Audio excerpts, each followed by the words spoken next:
Today I am testing out the F22. So this video is going to show a few things in particular. Mostly it's going to be just me flying the F22. Here I am connecting to the app. Actually connecting the Wi-Fi connection. And then going to the app, hit controls. Now we got the live video feed, ready to fly.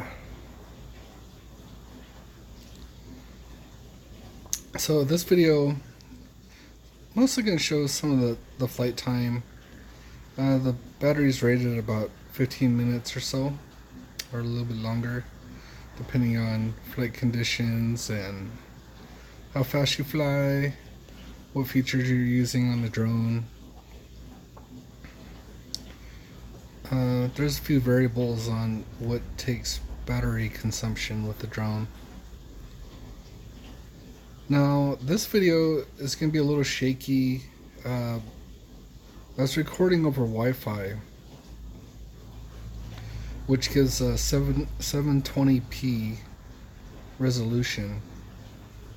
I'm going to do another video showing the difference, recording it straight to a micro SD card. Okay, so I took off, but I wanted to change the flight parameters, take it out of beginner mode so I could go fly a little higher. Didn't really want to fly too far. You see the default is 30 meters, which is 90 feet.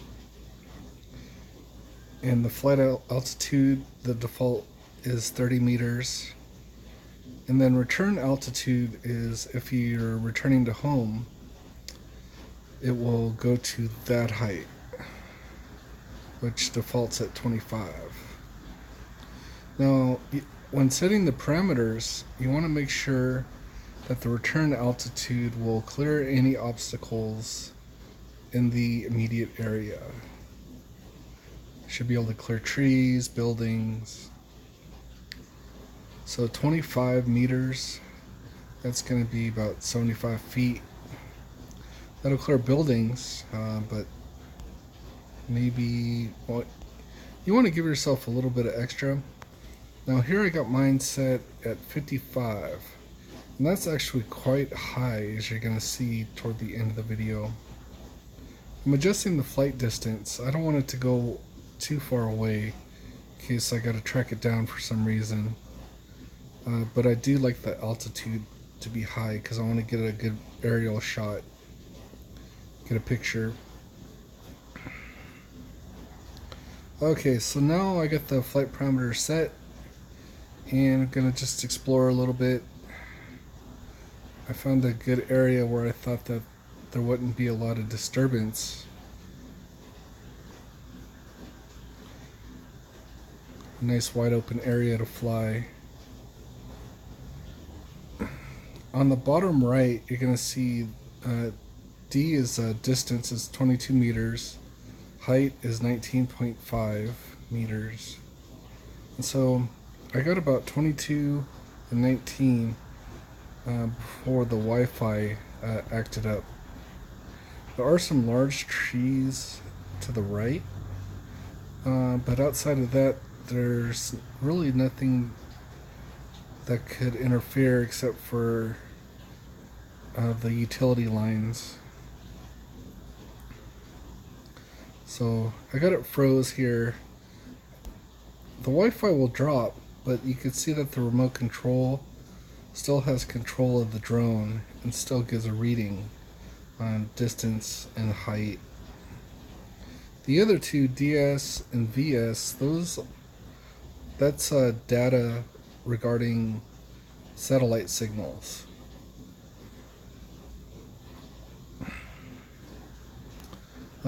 Toward the top right, you can see the satellite meter. It's right here. Right right above the picture here for my video. So good GPS signal. I did find a good place to record. This button right here, the 180, that will flip the image upside down. VR, that's for virtual reality. It's a 3D mode. It'll split the screen in two, and it'll work with those goggles if you want to get a first-person view. This one right here is the log information. So it will keep a log of your flight time, how high you flew, how far you flew away. Right here is the library. You would access that to view pictures that you've taken or video that you've recorded. And right here, this one is the waypoints. And I have a separate video on waypoints, but that's basically, it opens up a map and then you can specify points within the flight parameters to fly to. So you could put like 2, 3, 4, 5 points to go to, and it'll just fly straight to each point non-stop. And this one right here will bring the on-screen controls if you want to do any of the GPS features from the app. That will bring up extra buttons.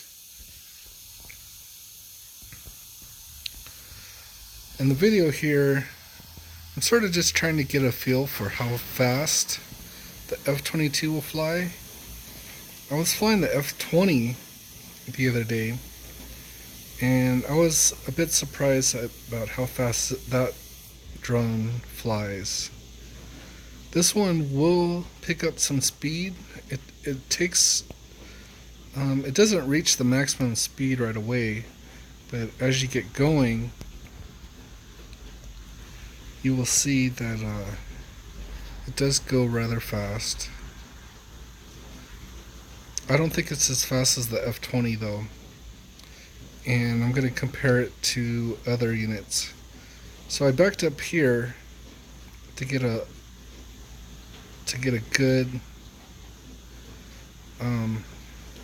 good jump start, try to get some velocity.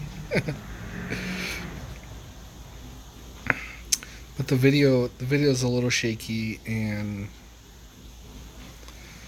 the signal isn't perfect. So that would all improve. You would get uninterrupted video with the memory card, and we'll see the difference. So this is a Wi-Fi broadcast here.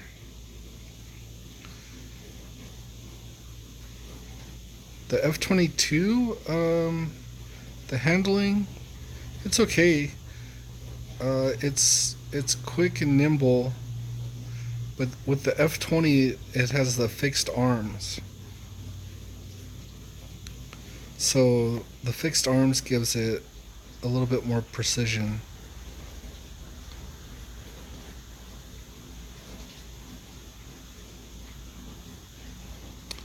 So on the bottom left corner there, you see the battery level indicator.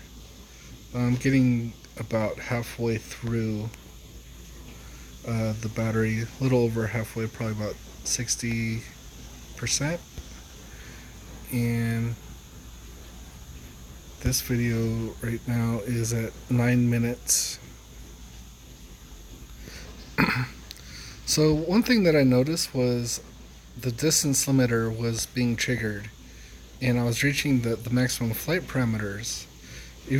And what I did is I walked further up. I changed my position, so I opened up the waypoints to check the map, and you can see I walked over, but my home location, which where the drone would land if I hit return to home, that stays the same. So these flight parameters here are according to where the drone takes off. And I thought that was a significant point. You would think that if you walk away from the takeoff point that the GPS signal would hone in to the cell phone, but it's not true. It's the distance. Altitude would still be the same, but the distance limiter is still from the takeoff point, not from where you're standing.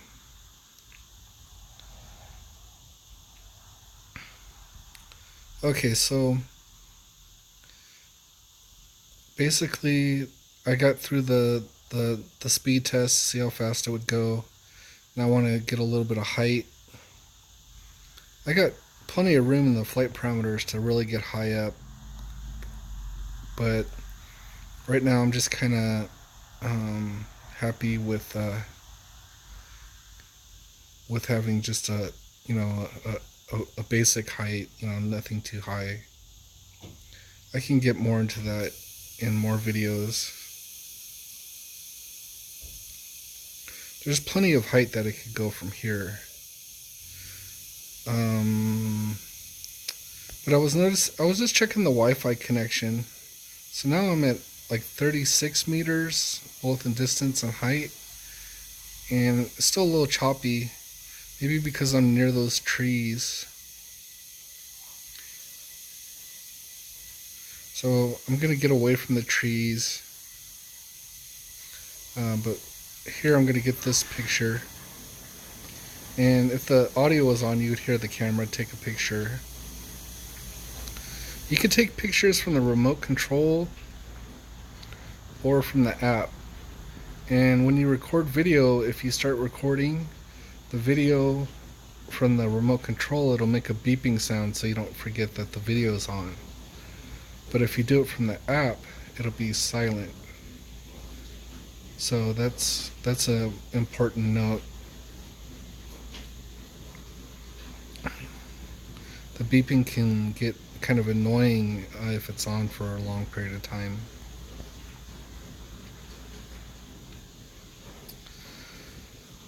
Okay, so the video, the Wi-Fi connection, the live feed, it's not super great as you get higher up,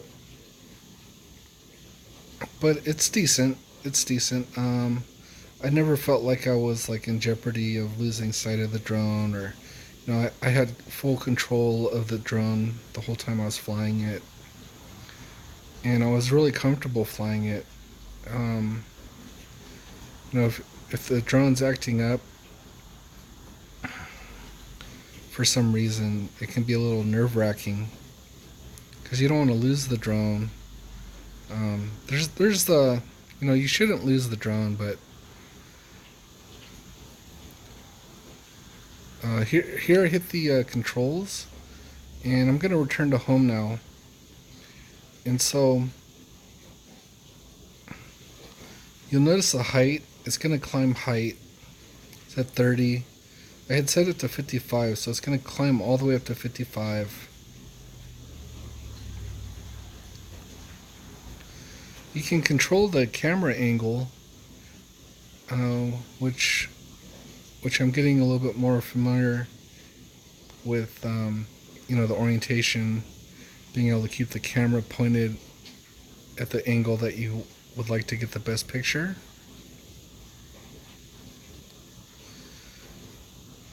So here we hit the 55 feet, and it's repositioning. So the distance now it's under 1, so it's right over the takeoff point where I had taken off the second time. So the home location was updated when I landed and took off again. You see I'm standing further in the middle of that parking area, and the drone's gonna come down and land.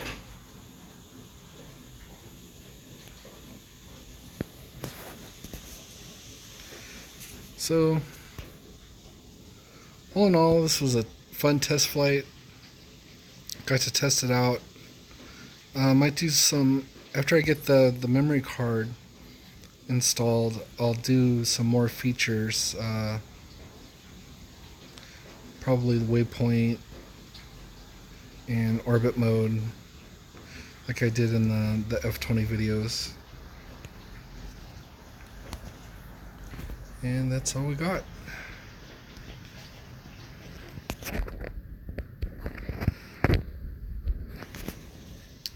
So I want to thank you for watching.